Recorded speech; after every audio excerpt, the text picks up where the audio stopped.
Oh hello everyone, how are y'all doing?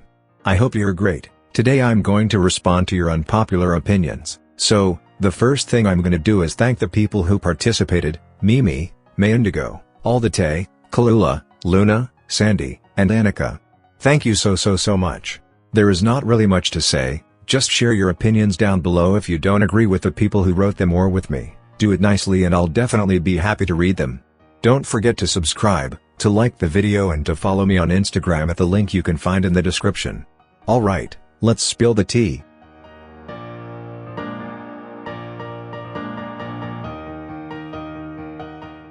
I feel like I have to disagree. Yes, the album had like 2 songs that were not it, but if I think about Don't Know What to Do, Kick It, Whistle, Forever Young, Playing with Fire, Stay, As If It's Your Last, You Never Know. Yeah, maybe Blackpink has really few songs and you might get tired of them by hearing them over and over again, but according to me they're killing it.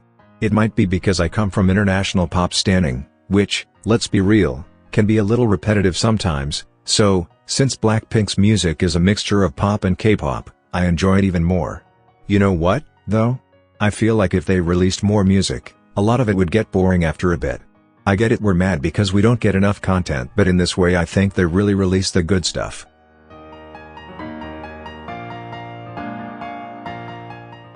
Okay, so I don't think she's a bad dancer. The real problem here is that I don't like her stage presence. I feel like she's holding herself back or something cause she seems totally uninterested in performing with some kind of attitude. Her moves, though, are definitely not bad. I'm very curious to know what she'll do in the future and to see if she'll be able to showcase her abilities more. I know nothing about IZone, but I've seen she's the one that gets the least lines most of the times, and that is honestly very sad. In conclusion, she's not a bad dancer, she's a weak performer, which means something else.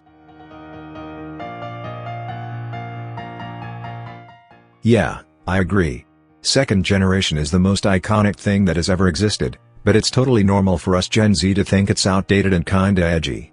I have to say that Genie by SNSD, for example, is one of my favorite songs ever, but apart from that, I can't really enjoy many things from that generation. It's fine, music evolves and, as far as we recognize that our K-pop comes from that one, we can still dislike it.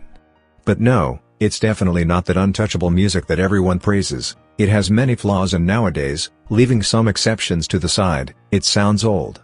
Only positive detail: live vocals, they were much more common and I loved them, even though they were far from perfect and breathy and not always on pitch, but I loved them.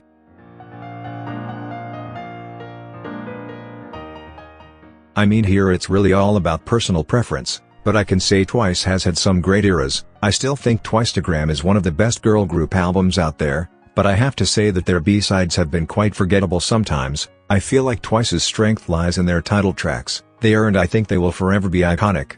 But as in discography, when groups like ATEEZ, Luna, TXT are out there, I wouldn't be so sure. But that's totally basing myself on my taste. I respect and understand your opinion.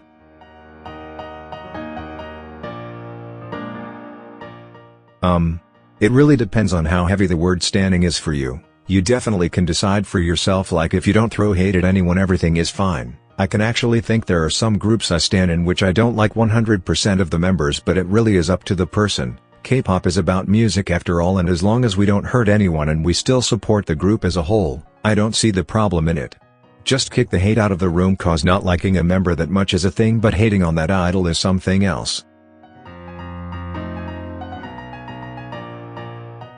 Yes, Japanese releases are amazing, spectacular, incredible, but I still think of them as non-official comebacks. You know what I mean? They're great, but you have to admit Korean songs are more distinctive. The music videos have way more work behind them and they truly seem like an event. Again, don't get me wrong, Kura Kura and Perfect World are literally show-stopping, and we have to point out that their Japanese title tracks are getting better and better, but for this time I still preferred Alcohol Free. We'll see what the future will bring to us.